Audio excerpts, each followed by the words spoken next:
Jean-Christophe Couvi, bonjour. Merci d'avoir accepté l'invitation d'RMC. Vous êtes le secrétaire national du syndicat de police Unité. Et hier soir, une banale opération de contrôle sur l'autoroute A8 dans les Alpes-Maritimes. On est à la hauteur de Mougins, qui a tourné au drame. Le conducteur d'une BMW noire a foncé sur un gendarme lors d'un refus d'obtempérer. Le gendarme est mort. Il avait 54 ans. Le conducteur avait tenté de fuir. Il a été arrêté cette nuit à Cannes. Est-ce que vous avez des informations sur l'interpellation ? Écoutez, je prends toujours des pincettes parce que c'est l'affaire qui est en cours et nous, c'est les bribes d'infos qui nous remontent. L'individu, oui, aurait été interpellé. Alors, on nous dit qu'il se rendait au commissariat ou à la gendarmerie pour se livrer et qu'il aurait été interpellé sur le trajet. Il serait âgé d'une trentaine d'années et il serait, je dis bien il serait toujours, parce que c'est pas moi qui ai les dernières infos, mais il serait déjà connu pour avoir commis des violences sur des forces de l'ordre. Voilà. Pour avoir commis des violences, Oui. c'est-à-dire il est connu pour violence sur... Sur des forces de l'ordre déjà dans un passé, donc proche, pas proche, je ne sais pas, mais en principe, vous savez, quand on fait des refus d'obtempérer aggravés, où on n'a pas peur de foncer sur des policiers ou des gendarmes, c'est que déjà dans sa prime jeunesse, on a déjà eu une petite partie de délinquante. Voilà.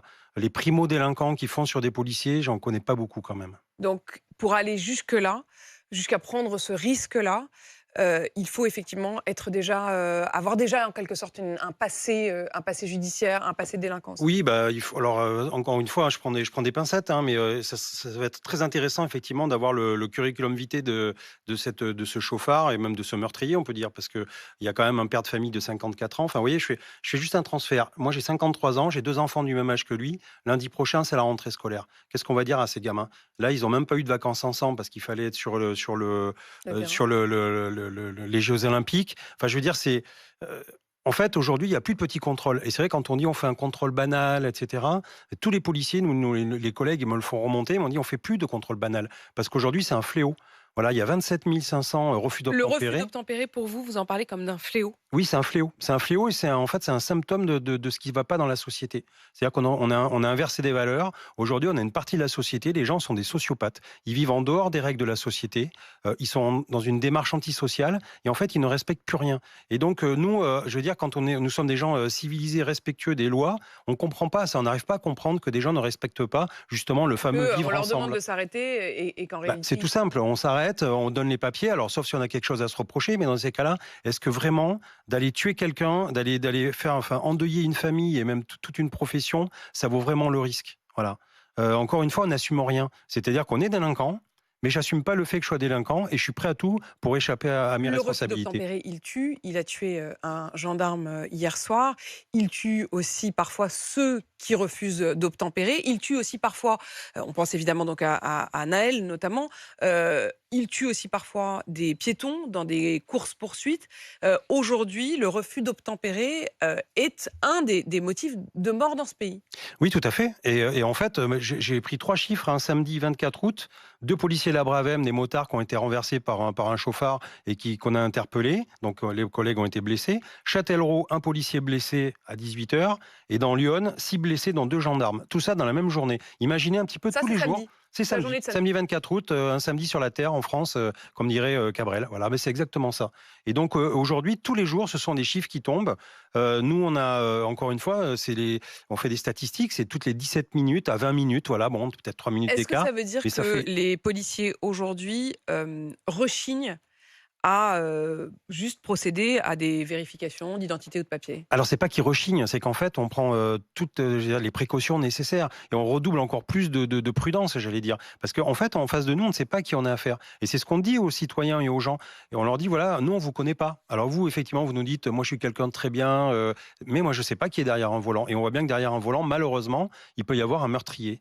Voilà, donc là, vous avez vu, il y a eu une parenthèse enchantée pendant quelques temps où la police et la population ont discuté, se sont rapprochés encore plus, ont Les Jeux serré les Olympiques, liens. bien sûr. J'aimerais pas qu'on arrive dans une parenthèse désenchantée, en fait, aujourd'hui. Et c'est la rentrée, en quelque sorte, aussi, de ce point de vue-là. Jean-Christophe Couvi, il y a Marc qui nous appelle au 32-16. Il nous appelle de l'Aveyron. Vous êtes à Manac. Bonjour, Marc. Oui, bonjour. Marc, ça vous a fait réagir cette triste actualité d'hier soir. Vous avez poussé la porte du 32-16. Vous vouliez éventuellement savoir s'il y aurait peut-être même une mobilisation. Comment vous réagissez, vous, Marc, en tant que citoyen ? Bah déjà, je suis atterré par ce qui se passe, parce que c'est encore une fois un gendarme, enfin une personne des forces de l'ordre qui paye les pots cassés de ce qui se passe aujourd'hui dans notre société. Il y a deux petites filles de 12 et 14 ans, ou 14 et 16 ans, je sais plus, qui ont perdu leur papa. D'accord. Et là, on se pose pas la question de dire est-ce que le véhicule était une arme par destination? Donc, est-ce qu'il aurait fallu attendre que peut-être là, de toute façon, on n'a plus le choix. Avant de sortir son arme de service, si jamais le gendarme avait sorti son arme de service pour arrêter le véhicule, qu'est-ce qu'aurait fait la presse? Qu'est-ce qu'aurait fait le monde des médias, le monde des artistes, Mbappé, avec ce petit ange, pour dire attention, il y a une enquête, on va le destituer de son arme de service, pour voir si jamais... Non, il faut arrêter ces Marc, messages. je vous sens même presque ému. Enfin, en tout cas, il y a de la colère, il y a vraiment un message à faire passer. Marc, vous êtes père de policier, c'est ça? C'est ça, c'est ça. Et donc, vous pensez, quand vous voyez ce qui se passe, vous pensez à votre fils? Bah évidemment. Évidemment, moi, si un jour on m'appelle pour me dire, ben voilà, il a fait son travail, il a fait un contrôle, il est intervenu, et puis il est plus là parce que voilà, le message qu'on passe au quotidien, c'est dire d'abord on accuse la police avant de faire quoi que ce soit. Mettez-vous à la place des délinquants. Et je dis délinquants parce que je suis poli. Aujourd'hui, ils risquent rien. Voilà, ils risquent rien. Voilà. Donc, les premiers qui sont incriminés, c'est les intervenants, c'est-à-dire les forces de l'ordre. Si on fait passer le message à l'inverse, ça ne veut pas dire donner un droit de tuer à la police, c'est pas ça. Mais si on fait passer un message en disant attention les gars, vous risquez de perdre la vie si vous dépassez la ligne blanche, parce que les forces de l'ordre ont le droit légitime de tirer, d'utiliser leur arme de service.